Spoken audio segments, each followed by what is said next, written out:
Hi, and welcome to Through the Lens of Tomorrow, a podcast where we explore the people, ideas, and innovations shaping what comes next. In each episode, we talk to inspiring founders, startups, and forward-thinking companies who are building the future while taking on some of the world's biggest challenges. In our very first episode, we turn our focus to a vital question: how to build a circular textile and fashion system. We need to close the loop and think through how we design things, how we sell them, how we salvage them, how we present them back to the market. The financial system has to stop rewarding the fashion and textile industry for having an unsustainable business model, creating so much waste and taking so many natural resources. I want to be able to wear clothing without feeling ashamed. And right now I feel ashamed because it's an inefficient system, and I want it to be a more fair system. Hi, I'm Matilda, and I'm your host of Through the Lens of Tomorrow. Today we speak with pioneers who are helping to shape the future by rethinking how we make, use, and reuse textiles, and how to start building a truly circular fashion system. But first, let's take a quick look at where the fashion and textile industry stands today. The fashion and textile system accounts for 8 to 10% of global greenhouse gas emissions worldwide. The fashion sector accounts for 92 million tons of textile waste each year. That is the equivalent of a rubbish truck full of clothes being dumped into a landfill or burned every single second, and less than 1% of clothing is recycled. And that's before we even begin to talk about the enormous amount of water used in production, or microplastics released from clothes. So it's easy to see the clear picture of fast fashion overproduction and overconsumption, all rooted in one outdated business model. But there are green shoots. So now, let's meet some of the people leading this shift. The pioneers helping to transform the textile and fashion industry, and showing us what it will take to build a circular system for the future. First, we speak with Ellen Fleabach, a sustainability consultant in the textile industry, and Anna Oldman, who works at Science Park Borås at the University of Borås. In order for us to continue to have a planet to live on and clothes to wear, we need to change. We have no option. So the fashion and textile industry are the top runners when it comes to negative climate impact, together with aviation, the fuel and oil industry. It's the whole system that needs to change, from consumer behavior to the companies, how they produce the clothing, the materials that we choose to have in our clothing, and how we mix the different materials.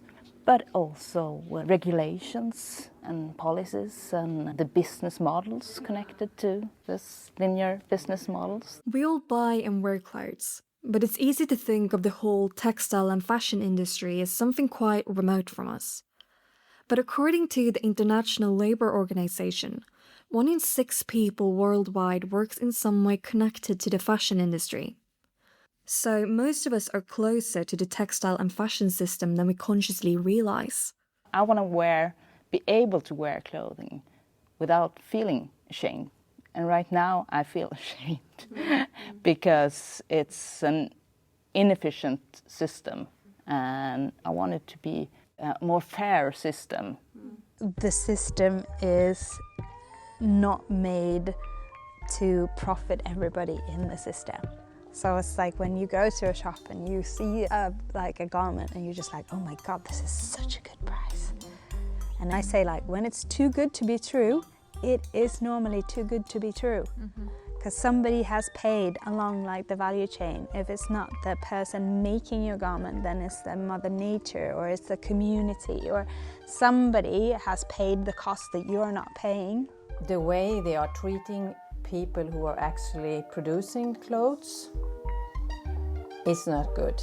It's not good enough at all, because there's a lot of people working too hard, too long hours, and not getting paid enough.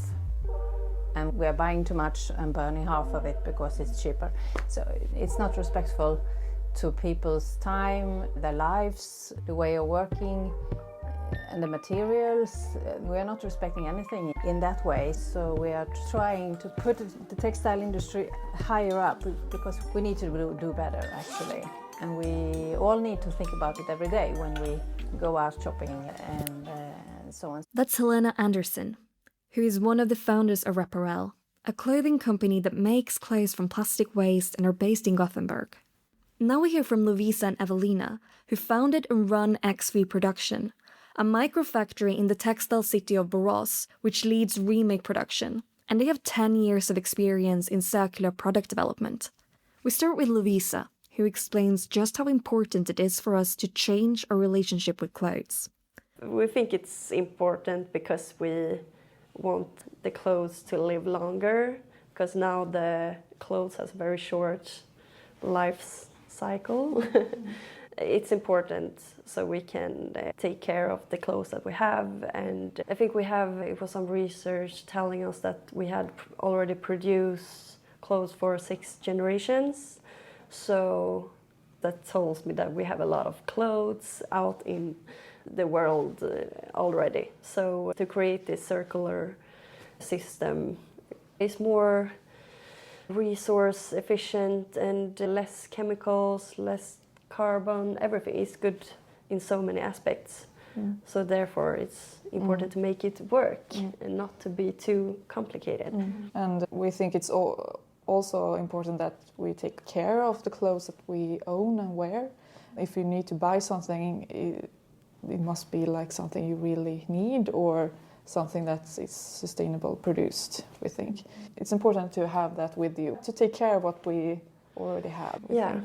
That's more of a consumer aspect, but that has to be in mind too, both in business, the industry and also the consumer. So we need a new system, a new circular system. But what exactly is a circular textile and fashion system? The circular system where a brand puts a brand new product on the market, it stays with the consumer, maybe the consumer because it's a branded product and perceived as high quality, or it is of high quality so it can be used again after a certain amount of usages. When it finally ends up coming back to the brand, what the brand is getting is basically getting raw material for free because they've already had all the costs attached to that product, but they get the product back. They will probably have to pay a fee, but the fee will be like tiny in comparison to what you would have to pay to make the product brand new again from virgin raw materials. So there is a very big business opportunity in the fact that you're getting your materials back almost for free. It's probably controversial to say almost for free because I know that there will be fees and taxes attached to this, but still, if you can get your product back, you have an opportunity to do, well, basically what you want. You can turn it into a new product or you could use it for something else and it will like drive brand awareness or use it as a marketing tool. There's so many potential things you could do. If you get it back, you have the incentives to do a good product from the start. But that's not all. You get to see and work with the textile and clothes throughout their life cycle. You get free feedback, basically. Okay, so our jeans, they tear at the knee all the time. We need to do something. We need to change something in the design or in the engineering of the garment. And what happens with the garment when it's at the end of its life cycle? We're starting already where we have to collect and gather textiles the same way we do with glass, plastic and cardboard today. But what's missing today, but that will probably be accelerated because we don't have a choice, is the infrastructure after collection. Then you have to have a system, okay, so when it's been collected and it's been sorted, how should we sort it? For what kind of fraction? Should it go to the charity shops? Should it go to specialized vintage, high-profile shops? Should it be recycled, torn apart into fibers and then spun into or made into a new product? Or is it not sellable or recyclable? Should it be made into something else? Should this sweater become a jacket or a bag or whatever? Although this episode is about the textile and fashion industries, it's really about people. From designing the clothes to building the business models, to those making the clothes in factories. usually a long way from where the consumers buy the clothes. People are at the heart of the textile system, and if we are to create a circular textile system, people would be at the heart of it. Clothes are made by a person sitting at a machine. There are no machines that make clothes. There are machines that make fabric, but the clothes are actually made of people. How did we get here? Let's step back in time and have a quick recap on how the textile and fashion system has evolved. Obviously, you make fabric out of different types of fibers. Historically, it's been natural fibers, like fibers we can grow or herd, for example, sheep or alpaca or those kind of materials. And then in the 30s and 40s, the nylon stocking made a huge impact on the world. Then we started developing what we called man-made fibers, so they're fibers made out of chemical fibers, really. And those fibers are then spun into yarn, and that yarn is either put into knitted or woven fabrics, or non-wovens. And then those are cut into fabric pieces, put together into a garment. So that's like traditionally how it works, and then it's sold on the market, and then it's discarded off. If we look at how business models are designed today, we can identify some things that need to change towards a more sustainable model. Emil Pettersen, the other co-founder of Reparell, tells us more. You need to get the capitalists on board, seeing that they can make money on this. Then we will be able to clean the ocean. Then we will be able to build the factories needed to solve the sustainable problems in the world. Market economy is crucial. There can be as much aid or guidance from governmental funds, but it will not solve the sustainable problem globally. Only well-functioning businesses will be able to do that. And that is why I think that we supply each other, and it keeps the business acumen in the front seat, and then we do what we can with what's available today, and then we try to improve it tomorrow. Ellen and Annette from the Science Park in Borås tells us what they think needs to change. The financial system has to stop rewarding the fashion and textile industry for having an unsustainable business model, creating so much waste and taking so many natural resources. How we value business models and companies. I have sympathy for them because change is hard. Change is hard for everyone. And now we're talking about having to change a system that's been working so well, seen from a financial perspective, not from an environmental perspective, for so many years. And now we have to come up with something different. It's like, okay, so what are we if we are not what we have been for such a long time? And also the customers have gotten used to buying cheap clothes. And that's like the whole reason why we have so much legislation coming in from the EU now, specifically targeting the textile and fashion industry, because we are polluting both in the production of new goods, but also in post-consumer. And we are, in Sweden, we have incineration, so we at least turn our rubbish or our waste into energy, but that's about 20% of the world. The rest have landfill. So all the clothes that are made ends up in landfill, where if there's a polyester nylon, it will take hundreds and hundreds of years for them to biodegrade. So how quickly do the changes need to happen? We need to act, and we need to do some changes, and that's pretty quick. In order to go there, we need actually to close the loop on the circular economy. I think that's the big issue, because business drives the world. And if we ought to have a change and take responsibility for what we put onto the market, we need to close the loop and think through how we design things, how we sell them, how we salvage them, how we present them back to the market. That's really important, and that's, I think, the big issues ahead.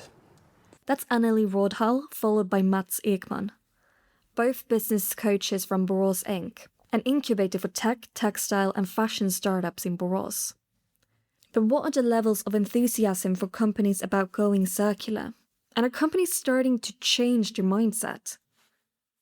I think it's starting to get there, because we're starting to run out of natural resources to make clothing off. That's why polyester is increasing so much, because it's made out of, it comes from oil. But we can't grow more cotton, we can't have more sheep, we can't grow more linen. There isn't enough natural fiber to fuel the textile demand of the world. So it's starting to slowly become an issue it hasn't been historically. Historically it's been a non-issue that we just produce so much because it does not matter if we don't sell it or not, we make a profit anyway. But now that's starting to shift because these materials are getting more expensive because demand is higher, but also the awareness is shifting. So it's a big change, but it consists of a lot of small changes to every aspect of the value chain, really. All of these challenges sounds really depressing, and they are, but we're here trying to do something about it and changing. I know there's a lot of companies, specifically in fashion, that are struggling now because that fast fashion business model, cheap clothes, that's not working anymore. Not even with the consumer. The consumer is becoming, especially the younger generations, are becoming more and more aware. I would say in this part of the world, then obviously in America it's a bit different because their whole economy is built on consumption. How do you work with businesses to help them change? We're trying to do it with no shame attitude. The companies that come here, we don't shame them for their business models or the fact that they are struggling to abandon their business models and think new. We try to help them instead, and doing that by having fun and playing and trying things out, and also having realizations and aha moments to get a change actually going. That's a very important part of the system shift that needs to happen as well. If you just shift that narrative or just shift your perspective into thinking, okay, so this is going to happen, what can we do about it? So in that space where Science Park is working. So now we are in what we like to call an innovation landscape, or you could call it a playground if you wish, for sustainability and sustainable solutions and circular solutions for the textile and fashion industry. And here we welcome all kinds of organizations and companies to come and try out ideas that they have, or we help them generate ideas to push them towards a circular business model. So we do a lot of different projects here. We do workshops, we do seminars, we do events. We also do getting down with the needle and thread and pair of scissors and just cut things up and see what they turn into. I think that our best opportunity is to affect the companies and get them to put better products on the market. I think personally, this is my opinion, we don't have the time it takes to change consumer behavior, so instead we have to change what the consumer is consuming. That doesn't mean we should not educate the consumer, but I think the time it's going to take to actually reach a sustainable change in consumer behavior, we don't have that time if we're going to save our planet. Creating clothes from waste is one important aspect of creating a circular textile system, so it seems a good time to introduce Emil from Reparell properly. The founder of a company named Reparell, it's in the name. We recycle and we work with apparel. The fun thing about the company is that our product is textiles, but our business plan is not producing textiles. To explain the ocean waste concept, this is a bottle that I found inside a cod a couple of years ago. It was in the stomach of a cod, and it's a codfish, a big. And this is pretty much what we are recycling mechanically, making to yarn to make these products. We believe that we have a mission both recycling the material, the waste streams to fabric and to clothes, but we also believe that we have a mission making people aware of the fact that a lot of the waste streams today can be recycled, hoping that when you get the Reparell product, you read the inside label and this comes from waste streams. We have the ocean waste, which comes from Barcelona, and then we have the auto waste where we make the yarn in Italy. From raw material to ready-made, we do everything in Europe, which means that we at all time have great visibility and transparency in the process. As you understand, with all these extra layers to the business plan, we are not the cheapest in the field, right? It's important to try to The pricing, the level, actually. The pricing gets back to the story. If you want to have the premium prices, you have to touch the story again. Yeah. A tote bag is a tote bag as for carrying groceries, but a tote bag with a story, a tote bag with the mission is something that people can pay for. And when we meet sustainable marketing managers, they always understand that this is a good investment. Creating clothes from waste can take many different forms. One of them is turning old clothes into entirely new materials. And that's exactly what Lill, a designer innovator, has done in a truly unique way, turning disregarded denim into a brand new creation, Twud. So if I start from the beginning, this was like artistic project. So artistic research, I was trying to keep the beauty of the denim, even in recycling. Because today we do like this, you just mechanically chop it down. And I thought it was such a shame to do that, so I started experimenting.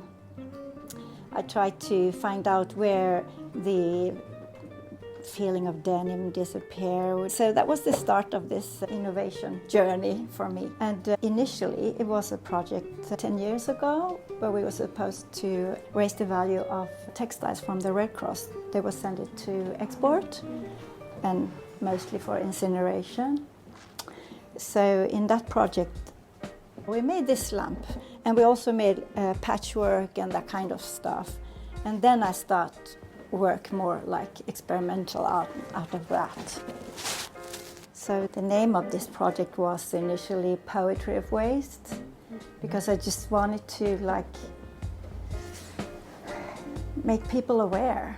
I mean, when it comes to denim, everyone is involved. It has no age, it has no gender, everyone knows what it is, and it ends up in the dump. So I felt it was like such a shame. We need to talk about these. So I didn't know I was going to make an innovation. That was that was something that just came out of the blue. It's textile and wood. Okay. I mean, it was textile and it turned into wood. Table and the things here and the drum kit and the guitar and, the shoes. They have the same at the Smart Textile showroom. It's a really, really beautiful material and we don't value it at all. So that was the core for me. I wanted to keep the beauty of it, and also, I'm thinking we need to have a closer relationship to what we own. I mean, a pair of jeans only lasts 1.5 years in general, so it's crazy. There was so much of it, so I wanted to make it kind of efficient, and also the reason that anyone can pick it out, and also to convert it into wood, you get a life of at least 30 years instead of the 1.5 as a pair of jeans has today. So that's a great thing. Collections can also be made using materials from faulty productions. Evelina and Lovisa from X3 Productions in Borås explain more. We're also working a lot with Jerf Avenue and Matilda Jerf. She has become huge in USA and so we have made some remade collection for her. For example, it was a faulty production where she had produced a lot of pants that actually shrinked in the washing machine. So when the customer has washed it, it didn't fit anymore. Yeah. So then they contact us and we designed a bag out of the material, so it didn't need to be washed again. So we did, I think it was 200-300 pieces, and they were sold out immediately. And they were very transparent about the process and told to the customers that here it was a production that went wrong, and here we want to Be responsible. really be responsible. Being responsible and people continuing to be at the heart of the textile and fashion system moving forward are two of the key takeaways from me from today's episode. We also looked at what a circular textile and fashion system is, how business models need to change, and we have met inspiring innovators creating clothes from plastic waste, making new innovations from clothes and remaking clothes. We really hope you enjoyed the first episode of Through the Lens of Tomorrow. On the next episode, you will hear the importance of designing for longevity and for recycling. You will hear from some large international companies. We explore overproduction and how digitalization and automation can help create a circular fashion and textile system. Whenever you go to another type of industry and you talk about the textile industry and you say that we have 30 to 40% overproduction, they're just horrified. If you design it in the right way, then it's easy to repair, it's easy to remake if you want to do that. Then we can design clothing that keeps for a longer time, that lasts and can be used. How that can age into something that gets more value with time just because you've had it for such a long time. Thank you so much for listening, and a big thank you to all our guests too. If you like this podcast, please do subscribe for free. This is the easiest way of finding out when the next episode of Through the Lens of Tomorrow is out. This podcast is made by Move to Gothenburg, an initiative run by the West Sweden Chamber of Commerce and co-founded by the European Union, Region Västra Götaland, and several companies, universities, and public organizations in the region.